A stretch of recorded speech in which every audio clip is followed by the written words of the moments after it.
The In Conversation podcast series with author Nigel Beckles. Welcome to the podcast. Please like the podcast and subscribe to this channel. Thank you. Have you experienced several failed relationships or been through a divorce? How can you avoid making the same mistakes again? How to avoid making the big relationship mistakes is out now. Hi, my name is Nigel Beckles. My new book is packed with practical and common sense strategies that you can use to make better relationship choices. Now you can discover the dangerous myths about love. If your relationship expectations are realistic, why you could be falling in love for all the wrong reasons. How to avoid making the big relationship mistakes. It's a book that could change your life. Available from amazon.co.uk. Kindle version also available. Please join us for the very first Indie Pods United Convention. This online event is for both new and veteran podcasters, where we will listen and learn from each other. The online Indie Pods United Convention begins on the 29th November through until the 3rd of December 2020, featuring amazing shows and information to learn more about the great world of podcasting. For more information and to register for this unmissable event, please visit the website now. IndiePodsUnited.com. Indie Pods United Convention. Together we listen. Sponsored by Pinecast, Reset Business Consulting, the SJ Network, Rocabella, Cami, and Kelly. Get ready for takeoff. Welcome back to my In Conversation podcast series. My guest for this episode is an advocate who raises awareness regarding autism, American Jimmy Clare. Hi Jimmy, welcome to my In Conversation podcast series. How are you? Good, how are you? Thanks for having me. You're very welcome. Good to have you. So where do you live at the moment? I live in Pennsylvania in the United States. So did you grow up there? I was born in New Jersey, but then I moved to Pennsylvania around 2001, 2002. So what was your childhood like? Growing up with autism had its challenges. I got bullied because I was autistic, because I'm autistic. People didn't like that I was different.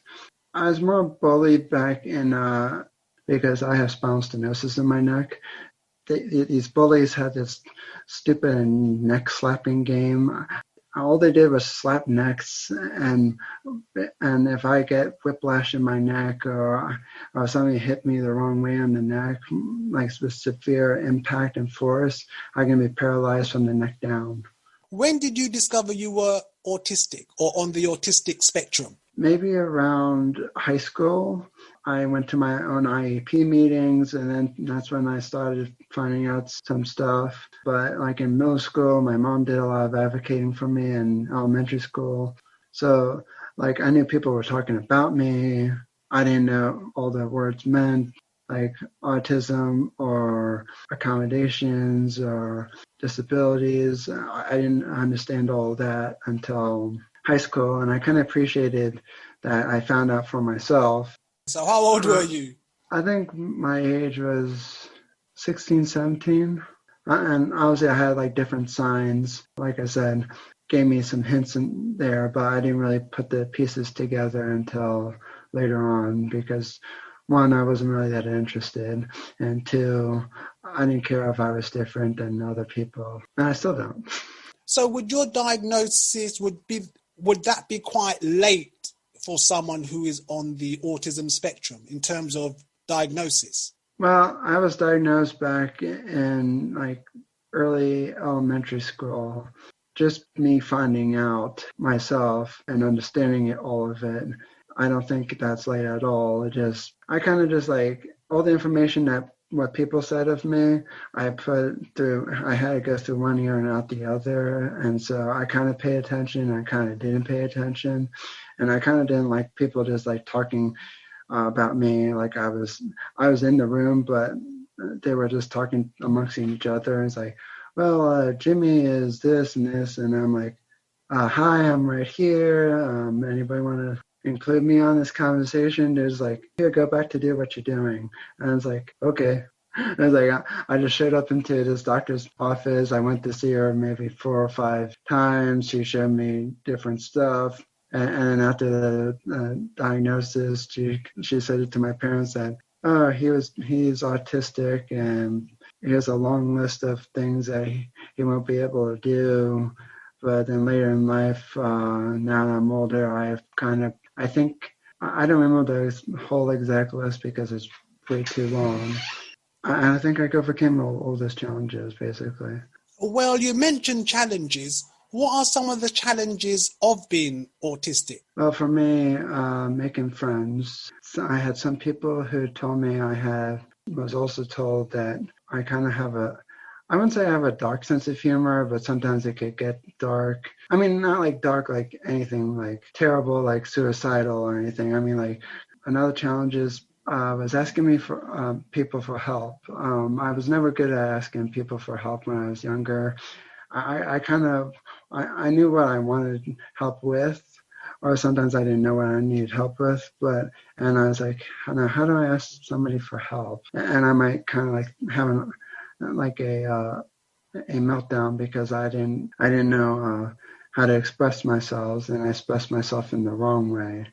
And I finally got over that. And I think that was due because the bullies just kind of made me feel like it's a weakness to ask for help. And it was really not a weakness. It's just, I don't know everything. It'd be nice if I did know everything. It would make my life a lot easier to know everything. So why were you inspired to become an advocate regarding autism? Because I went through a lot of different hoops. When I was a kid, I had to go through occupational therapy. I had to go physical therapy. I had MRI of I had like so many different diagnoses for a potential diagnosis and I kind of feel like if I was able to advocate for me and others on the spectrum, then the people who diagnosed them obviously, I know it's like years ago when I got diagnosed, and now it's probably better, but I don't want people to have to go through the same exact hoops as I did. So when you advocate for others, what exactly are your objectives? What are you trying to achieve? I feel like that there need to be more teachers who can teach at different levels of the spectrum. Like I had this one teacher in middle school. I'm not going to say any names because I don't have the permission at the moment. She taught at everyone's levels. I mean, like her class wasn't autistic, but they had other challenges themselves as well. But she taught at everybody's level. So if I was doing let's say a more advanced math problem than someone else, she knew like how I need help in breaking down that problem in order to understand of how I got to point A to point B, or she knew exactly how to help that specific person. I think it's kind of a rare gift that teachers can teach at every single different part of the level on the spectrum. I feel like there's some school districts, they just shove people who have extra challenges in one class. It's like kind of fitting a round peg in a square hole. Doesn't work. Well, I understand you're currently studying. So which subjects are you pursuing at the moment? I'm pursuing media studies. And the reason I'm media studies is because I want to be a motivational speaker in the long run. But if that doesn't plan out, I have like part A.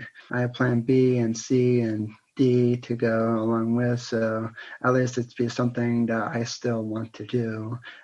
So, Jimmy, what other interests do you have? That's an understatement. I have a lot of interests. I play video games. I have close friends too playing video games. I also like to read a lot of books. I'm actually currently reading my 21st book this year in 1 year. I like to podcast. I have my own podcast called Crazy Fitness Guy's Healthy Living Podcast. I have my own website called crazyfitnessguy.com. I also enjoy watching movies and TV shows. So, Jimmy, how can people contact you? Facebook is jimmy.clare.speaker. Twitter is jimmyclarespeak. And Instagram is jimmy.clare.speaker. And Pinterest is jimmyclarespeak. Jimmy in the USA, thank you very much for your time. Very much appreciated. Thanks for having me.